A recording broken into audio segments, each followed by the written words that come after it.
नमो नमः विद्यार्थियों, आज की ई कक्षा में आपका स्वागत है। हम पढ़ रहे हैं कक्षा 10 की पुस्तक जिसका नाम है शैमुषी द्वितीयो भागः और इसका हम पहला पाठ पढ़ रहे हैं जिसका नाम है शुचि पर्यावरणम। और हम आज पढ़ेंगे 5वां भाग। और पहले की कक्षाओं में हमने 5 पद्यांशों तक अन्वय सहित, भावार्थ सहित और हिंदी अर्थ सहित और उसके शब्दार्थ सहित पढ़ लिया था। और पिछले वीडियो अभी तक आपने नहीं देखे हों तो प्लीज़ देख लीजिए, रिकॉर्डेड वीडियो हैं, प्लेलिस्ट मिल जाएगी आपको इसकी। और अभी तक आपने इस चैनल को सब्सक्राइब नहीं किया है तो प्लीज़ कर लीजिए। तो चलिए शुरू करते हैं। अइचल बंधु खग कुल कलरव गुंजित वन देशम पुरकलरव संभ्रमित जनेभ्यो धृत सुख संदेशम चाकचिक्य जालम नो कुर्यात् जीवित रसहरणम शुचि पर्यावरणम शुचि पर्यावरणम।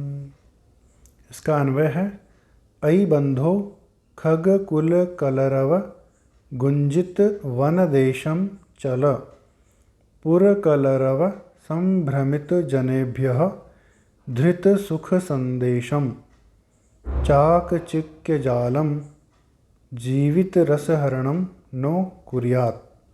अर्थात कवि यहाँ पर कहना चाहता है कि अयि बंधो, है बंधु, है भाई, है मित्र, खग कुल कलरव, पक्षियों के समूह से गुंजायमान, पक्षियों के समूह के आवाज़ से गुंजायमान, गुंजित अर्थात गुंजायमान, वन देशम चल, वन प्रदेश की ओर चलो, पुरकलरव संभ्रमित जनेभ्य अर्थात शहर के शोर शराबे से भ्रमित व्यक्तियों के लिए धृत सुख संदेशम अर्थात सुख का संदेश धारण कीजिए। चाकचिक्य जालम, चकाचौंध भरे जाल को, जीवित रसहरणम नो कुर्यात्, जीवन का रस हरण करने वाला नहीं करना चाहिए। अर्थात इस चकाचौंध भरी, ये जो चकाचौंध भरी दुनिया है, इसमें व्यक्ति का जो जीवन है उसके आनंद का हरण नहीं होना चाहिए। अतः क्या करना चाहिए? पर्यावरण को शुद्ध रखना चाहिए। चलिए इसके शब्दार्थों को देखते हैं।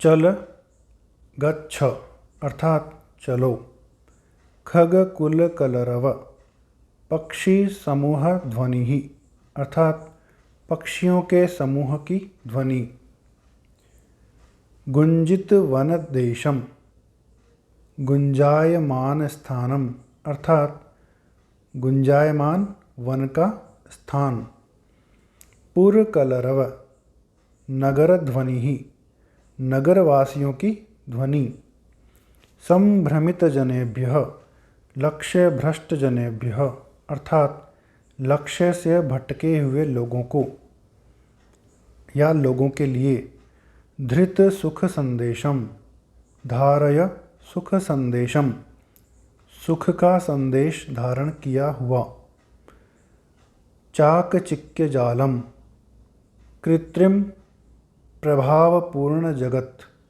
अर्थात चकाचौंध भरी दुनिया, नो नहीं अर्थात नहीं, जीवित रसहरणम जीवनस्य आनंदहरणम अर्थात जीवन के आनंद का हरण।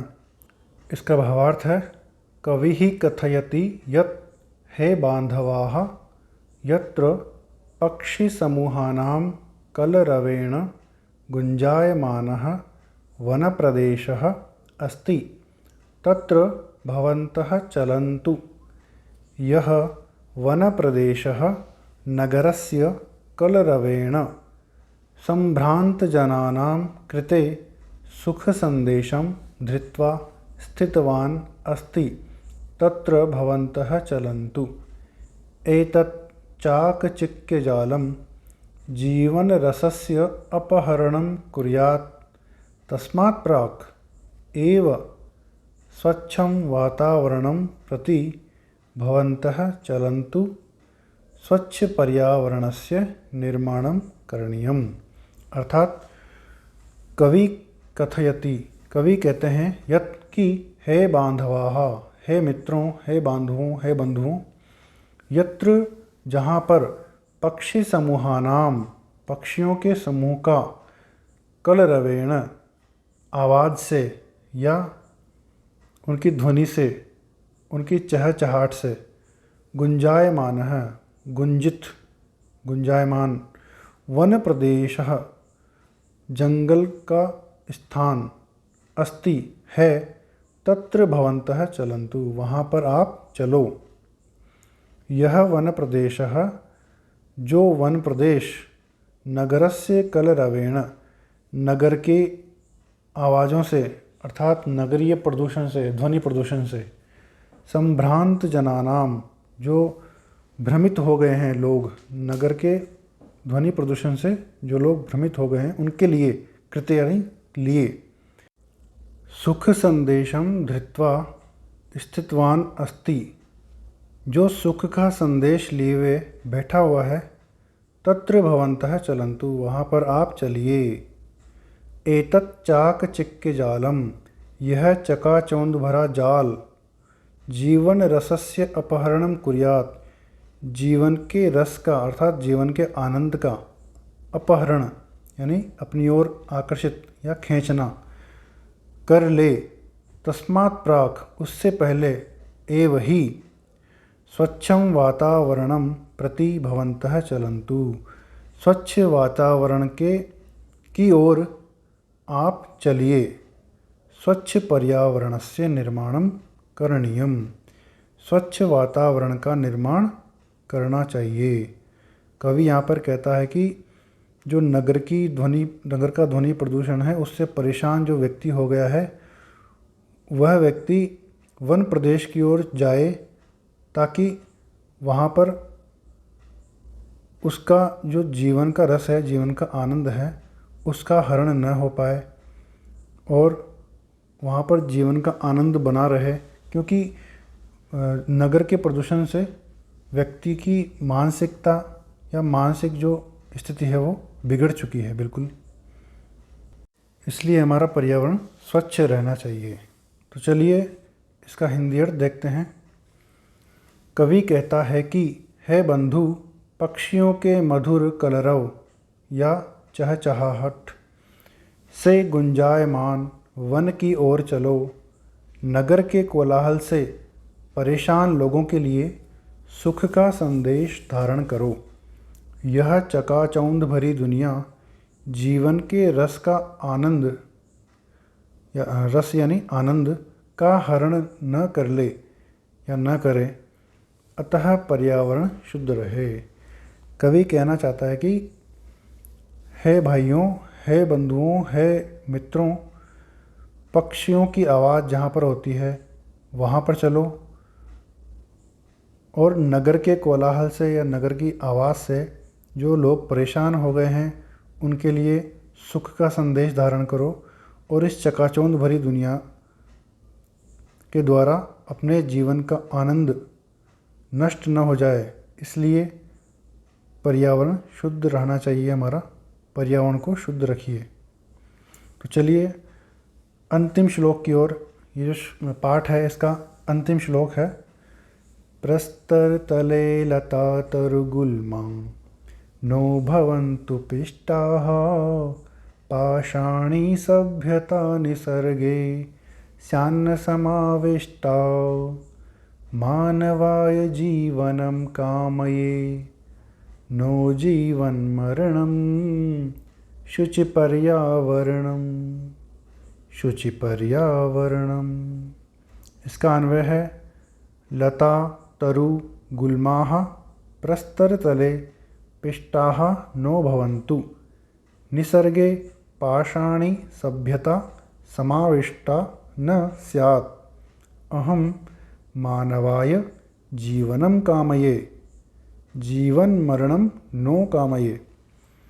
यहाँ पर कवि कहना चाह रहा है कि जो शहरों में निर्माण हो रहे हैं, कंस्ट्रक्शंस हो रहे हैं, यानी मकान बन रहे हैं, उनको लेकर के यहाँ पर चिंतित हो रहा है कि लता तरु गुलमहा, लताएं और वृक्ष और झाड़ियाँ प्रस्तर तले, पत्थरों के नीचे, पिष्टाहा नो भवन्तु, पिस न जाए, निसर्गे यानी प्रकृति में, पाषाणी सभ्यता समाविष्टा न स्यात्, पत्थर की सभ्यता संस्कृति समाविष्टा न स्यात्, समाविष्ट न हो जाए, अर्थात वापस से पत्थर की सभ्यता ना आ जाए। अहम मानवाय जीवनम कामये, मैं मानव के जीवन की कामना करता हूँ। जीवन मरणम नो कामये, जीवित मनुष्यों के मरण की कामना नहीं करता हूँ, अर्थात जो व्यक्ति जीवित हैं उनकी मृत्यु की कामना मैं नहीं करता हूँ, मैं केवल उनके जीवन की कामना करता हूँ। इसलिए जो शहरों में मकान बन रहे हैं या जो पत्थरों से निर्माण हो रहे हैं, उनके बारे में, उनको लेकर के कवि चिंतित है कि वापस से पाषाणी सभ्यता लौट करके ना आ जाए। तो चलिए इसके जो शब्दार्थ हैं उनको देखते हैं।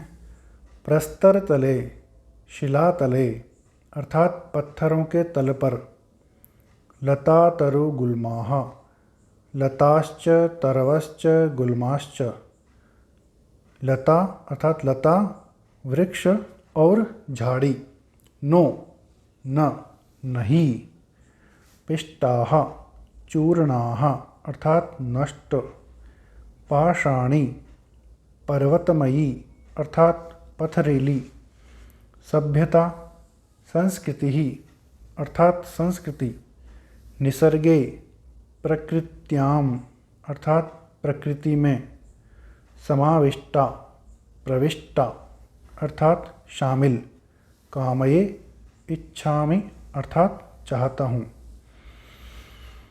भावार्थ है इसका, कवि ही कथयति यत् लताः वृक्षाः लघुपादपाः च शिलाखण्डानाम् अधः पिष्टाः न भवेयुः, प्रकृत्यां पाषाणी सभ्यता प्रविष्टा न भवेत्, अहं मानवानां जीवनम् एव इच्छामि, जीवितानां जनानां मरणं न इच्छामि, अतः पर्यावरणं स्वच्छं भवेत्।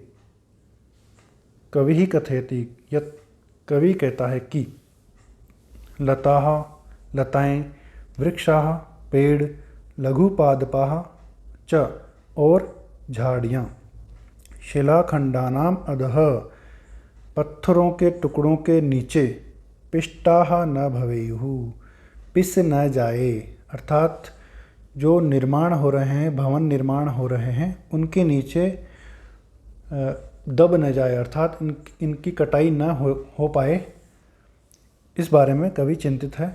प्रकृत्याम पाषाणी सभ्यता, प्रकृति में पाषाणी सभ्यता, प्रविष्टा न भवेत् प्रविष्ट नहीं हो, प्रवेश न करे। अहम मानवानां जीवनम एव इच्छामि, मैं मनुष्यों के जीवन की ही कामना करता हूँ। जीवितानां जनानां मरणं न इच्छामि, मैं जीवित मनुष्यों के मृत्यु की कामना नहीं करता हूँ, नहीं चाहता हूँ कि वे मर जाएं, जीते जी मर जाएं। अतः पर्यावरणं स्वच्छं भवेत्, इसलिए पर्यावरण स्वच्छ रहना चाहिए। चलिए इसका हिंदी अर्थ देख लेते हैं। लताएं, पेड़ तथा झाड़ियाँ पत्थरों के नीचे न पिस जाए, प्रकृति में पाषाणी सभ्यता या पत्थर की सभ्यता का समावेश न हो। मैं मानव के लिए जीवन की कामना करता हूँ, जीवित मनुष्यों के मृत्यु की कामना नहीं करता हूँ, अतः पर्यावरण शुद्ध रहे। कवि यहाँ पर कहना चाह रहा है कि जो भवन निर्माण हो रहे हैं शहरों में, उनके कारण पेड़, लताएं और झाड़ियाँ उनका विनाश हो रहा है। और इससे यहाँ वो समझाना चाह रहा है कि पत्थरों के नीचे नहीं पिस जाए, अर्थात जहाँ पर मकान बने उनके नीचे इनका विनाश न हो जाए। और मैं मानव के जीवन की कामना करता हूँ, न कि जीवित मनुष्य की मृत्यु की कामना करता हूँ। इसलिए पर्यावरण शुद्ध रहना चाहिए। तो अंत में कवि ने यही कामना की है कि मनुष्य जीवित रहे और आनंद से जीवित रहे। तो विद्यार्थियों, इस प्रकार से हमारा ये पाठ पूरा होता है और आने वाले वीडियो में हम इसके अभ्यास प्रश्नों का सॉल्यूशन करेंगे, यानी उनके उत्तर जानेंगे। धन्यवाद।